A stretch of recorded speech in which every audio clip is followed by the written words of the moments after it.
In this episode, we'll discuss the steps we took to find a vineyard in France. In the previous episode, we ran through our motivations for the project. The journey really started for us around a year ago. We were in France for our engagement holiday. Quite quickly, we turned that holiday into a vineyard shopping holiday. We explored parts of the Beaujolais, the Loire, as well as Bordeaux to find the right project for us. So we're in London. It's actually a bit of a quiet period for us with the vines, just for the next week or two. We finished all of the winter work, and the hectic spring period is about to start, but we've sort of got this weird calm before the storm. Yeah, following on from our video last week, which was about our motivations for buying a vineyard, I think it's a good time to actually look at, what we've done over the past year to find this opportunity and to take it forwards. So for us, it started about a year ago, and really it started as simply as we identified which wines we loved, which wine regions we thought were super interesting at the moment, where we felt like we could live. And we said, well, if we're going to do this, let's go and have a look in the Loire Valley, and let's go and have a look in the Beaujolais. The reason for that is that we knew there were great historic terroirs there. There's also loads of really interesting winemakers who have kind of carried the reputation of those regions for the past 25 years. And for us, we felt like they'd be a sort of really cool, dynamic place where we could sort of learn our craft, be in a community of like-minded people, and really go from there.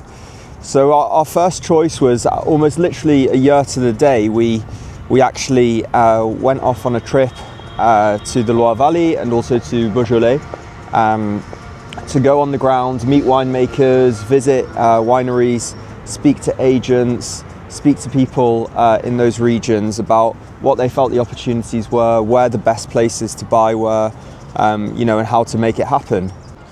Yeah, so the Loire and Beaujolais, quite unsurprisingly actually, we obviously met some really cool people with really cool ideas, cool domains, amazing terroirs. And we thought, they would be perfect for us. The only issue is that obviously with all of the great things that are happening there and the significant critical acclaim those regions have had in the past 25 years, it means that they're really quite competitive to get into. There's a lot of competition for anything that comes available. It's quite expensive now as well, which seems a little bit hard to believe. So we kind of felt like we had to go back to the drawing board after visiting those few places originally.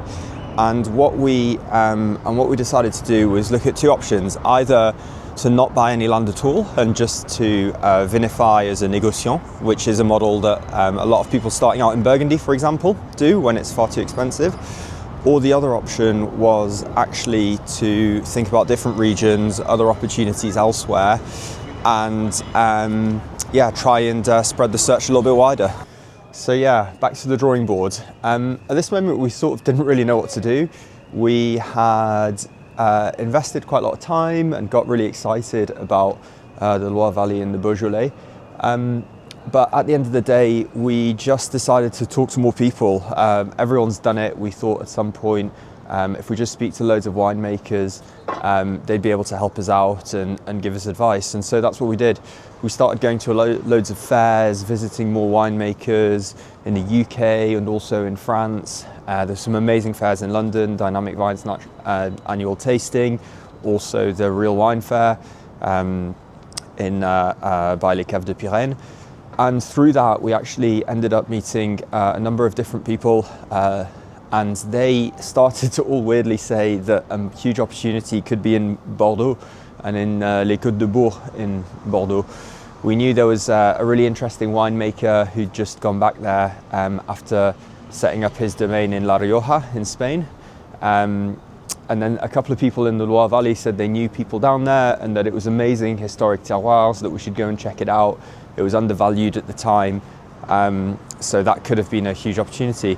And so literally just talking to people, we said, well, why not? Let's go and follow this idea.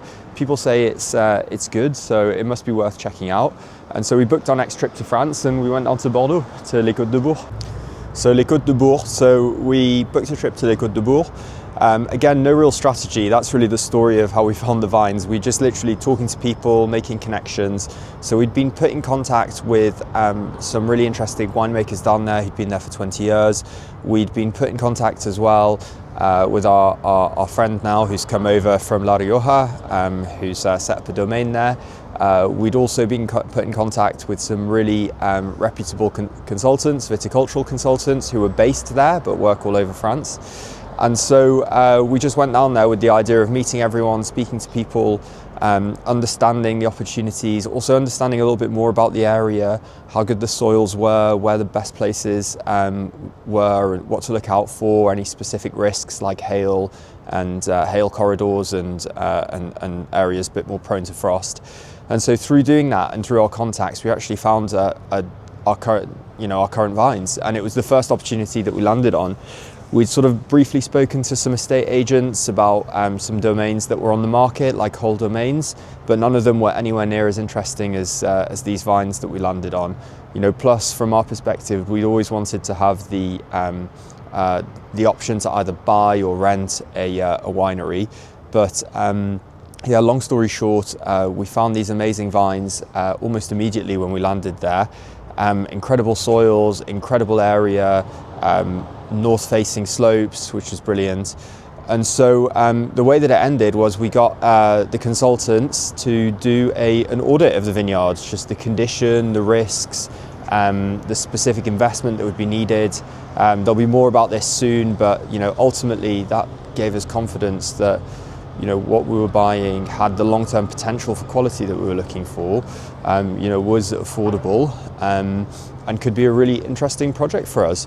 And so there you have it. It was really just a process of speaking to people and working through problems on the way. So in summary, how did we find our vineyards and how did the search happen? Well, it started off with great plans of where we wanted to be. We'd done our research, we knew the areas. In reality, what happened was that we went on the ground, and actually we just found that talking to people, in particular to winemakers, to people who've lived in places for a long time, who have really strong innate knowledge of the industry, was the way forwards. We didn't really use an agent. We didn't find it that helpful. I think agents are probably better if you're looking for something pre-packaged, so vines with a house, with a winery. If you want a more bespoke project, something that's a little bit more grounded in kind of your very specific desires, then you have to get out there, you have to go and visit places, you have to make connections, because that's where the opportunities come from.